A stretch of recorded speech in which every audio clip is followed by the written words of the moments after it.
بسم اللہ الرحمن الرحیم۔ السلام علیکم، آپ دیکھ رہے ہیں الف نیوز اور میں ہوں آپ کے ساتھ ماجد علی۔ شامل کرتے ہیں پاکستان اور دنیا بھر سے بریکنگ نیوز ہیڈ لائنز۔ نہتے فلسطینیوں پر بمباری جاری، مزید درجنوں افراد شہید۔ امریکہ نے مشرق وسطی میں ایٹمی آبدوز بھی تعینات کر دی۔ اسرائیلی مظالم کا سلسلہ نہ رک سکا، بمباری کے نتیجے میں مزید درجنوں فلسطینی شہید ہو چکے ہیں۔ شہداء کی تعداد 10,000 سے تجاوز کر گئی۔ غزہ میں تیسری بار انٹرنیٹ اور ذرائع مواصلات بند ہو چکے ہیں۔ پانی اور خوراک کی قلت کے باعث فلسطینی بچے بلک رہے ہیں۔ دوسری جانب امریکہ نے ایٹمی آبدوز مشرق وسطی میں تعینات کر دی ہے۔ اسرائیل نے ایک بار پھر ہسپتالوں اور گھروں پر بم اور میزائل برسائے۔ اسرائیلی جنگی جہازوں نے انڈونیشیا ہسپتال پر حملہ کیا۔ الشفا ہسپتال پر حملہ کر کے سولر پینل بھی تباہ کر دیے۔ ہسپتال کے قریب کثیر المنزلہ عمارات پر بھی بمباری کی گئی۔ نصر ہسپتال پر حملے میں 8 فلسطینی شہید اور درجنوں زخمی ہو گئے۔ نصر میڈیکل کمپلیکس میں 80 سے 100 مریض زیر علاج ہیں۔ اس کے علاوہ صہیونی فورسز نے مغربی کنارے میں 152 فلسطینی شہید کر دیے۔ دوسری طرف اسرائیلی فوج نے وسطی غزہ میں حماس کی ایک کمانڈ پوسٹ پر قبضہ کرنے کا بھی دعویٰ کیا ہے، جہاں عمارتوں کے کھنڈرات کے درمیان ٹینک چل رہے تھے۔ اسرائیل کی فورسز نے ایک ماہ سے جاری فوجی کارروائی کے بعد غزہ کو 2 حصوں، شمالی اور جنوبی علاقوں میں تقسیم کر دیا ہے۔ اسرائیلی فورسز نے گزشتہ روز غزہ شہر کا محاصرہ کر لیا اور محصور مقام کے شمالی حصے کو باقی حصے سے کاٹ دیا۔ ادھر امریکی سینٹرل کمانڈ نے social media website X پر پوسٹ میں طیارہ بردار بحری جہاز کے بعد مشرق وسطی میں جوہری ہتھیاروں کی منتقلی کا اعلان کیا ہے۔ دفاعی ماہرین امریکی بحریہ کی جانب سے مشرق وسطی، خصوصاً امریکی سینٹرل کمانڈ کے علاقے میں جوہری آبدوز کی تعیناتی کے اعلان کو غیر معمولی قرار دے رہی ہے۔ خبر کے اگلے حصے میں بات کرتے ہیں اسرائیلی وزیر اعظم نیتن یاہو کا بھتیجا یائر نیتن یاہو غزہ میں القسام برگیڈز کے حملے میں ہلاک ہو گیا۔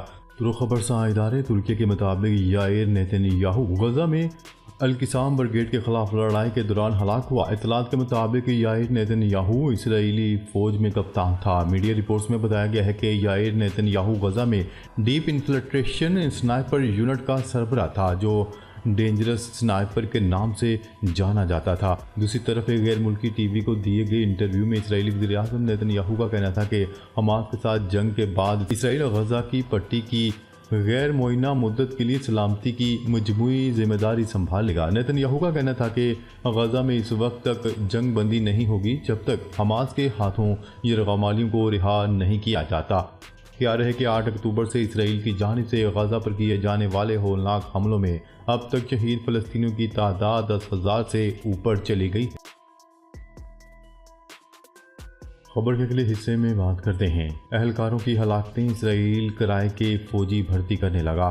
غیر ملکی خبرساں ادارے کی رپورٹ کے مطابق اسرائیل نے اپنے فوجیوں کی جانیں بچانے کے لیے فرانس سے کرائے کے فوجیوں کی بھرتی شروع کر دی۔ اسرائیل کی جانب سے فرانس سے کچھ فوجی کرائے پر بھرتی کر لیے گئے ہیں، جنہیں ماہانہ $12,000 ادائیگی کی جائے گی۔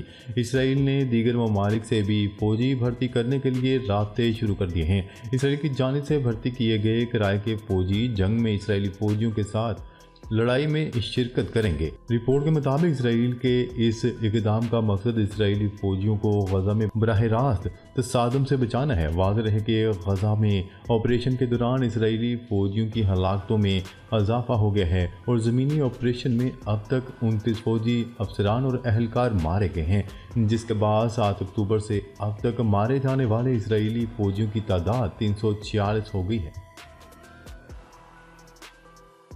خبر کے اگلے حصے میں بات کرتے ہیں ایران کی غزہ میں جنگ بندی نہ ہونے پر امریکہ کو دھمکی۔ ایرانی وزیر دفاع محمد رضا اشتیانی کا کہنا ہے کہ اگر غزہ میں فوری جنگ بندی نہ کی گئی تو امریکہ کو سخت نقصان اٹھانا پڑے گا۔ غیر ملکی خبرساں ایجنسی کی رپورٹ کے مطابق ایرانی وزیر دفاع نے امریکہ کو خبردار کرتے ہوئے کہا ہے کہ وہ غزہ میں جاری جنگ کو فوری روکے اور جنگ بندی کا نفاذ کرے۔ انہوں نے کہا ہے کہ میرا امریکہ کو غزہ میں جنگ روکنے کا مشورہ ہے، بصورت دیگر انہیں سخت نقصان اٹھانا پڑے گا۔ دوسری جانب اسرائیل کی جانب سے غزہ پر بمباری کا سلسلہ جاری ہے اور اسرائیلی حملوں میں اب تک 10,000 سے زائد فلسطینی شہید ہو چکے ہیں۔ واضح ہے کہ ایران کو اسرائیل اور امریکہ کا سب سے بڑا مخالف سمجھا جاتا ہے اور اسی وجہ سے اسے پابندیوں کا بھی سامنا ہے۔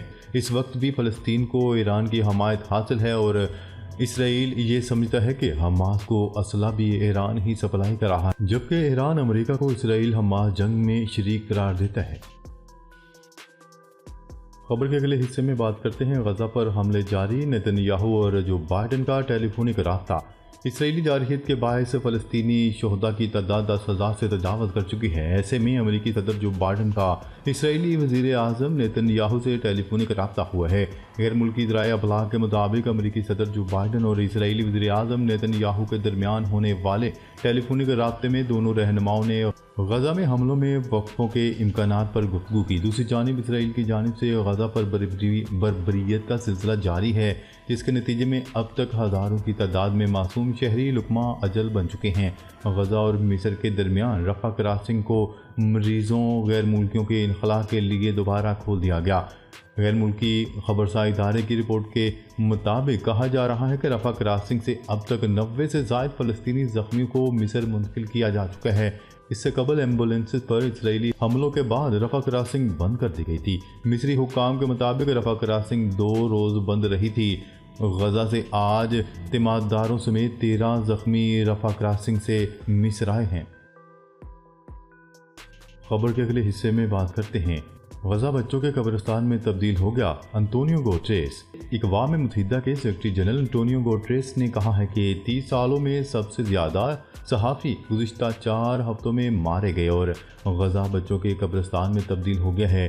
غیر ملکی خبرساں ایجنسی کی رپورٹ کے مطابق اقوام متحدہ کے سیکرٹری جنرل انطونیو گوٹریس نے غزہ میں جنگ بندی کی اپیل کرتے ہوئے کہا ہے کہ غزہ بچوں کے قبرستان میں تبدیل ہو چکا ہے اور غزہ میں روزانہ سینکڑوں بچے شہید ہو رہے ہیں۔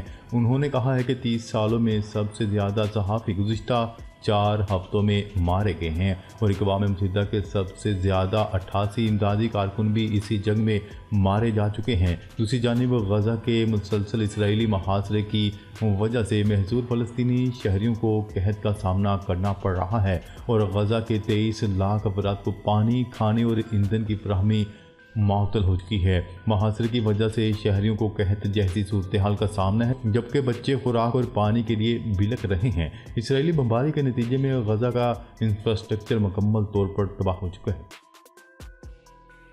خبر کے اگلے حصے میں بات کرتے ہیں اسرائیلی وزیر اعظم نے غزہ کی پٹی پر قبضے کا منصوبہ ظاہر کر دیا۔ اسرائیلی وزیر اعظم نیتن یاہو نے کہا ہے کہ حماس کے ساتھ جنگ کے بعد اسرائیل غزہ کی پٹی کی غیر معینہ مدت کے لیے سلامتی کی مجموعی ذمہ داری بھی سنبھالے گا۔ ایک اور بیان میں اسرائیلی صدر کا کہنا تھا کہ اس وقت جب ہمارے پاس غزہ کی سیکیورٹی کی ذمہ داری نہیں ہے تو حماس نے اس پیمانے پر دہشت گردی کا مظاہرہ کیا ہے جس کا ہم تصور بھی نہیں کر سکتے۔ نیتن یاہو نے حماس کی طرف سے یرغمالیوں کی رہائی تک جنگ بندی کا امکان بھی مسترد کرتے ہوئے کہا ہے کہ غزہ کے جنوبی اور شمالی علاقوں کو درمیان سے تقسیم کرنے کے بعد اسرائیلی فوج مزید علاقوں پر قبضہ کر چکی ہے۔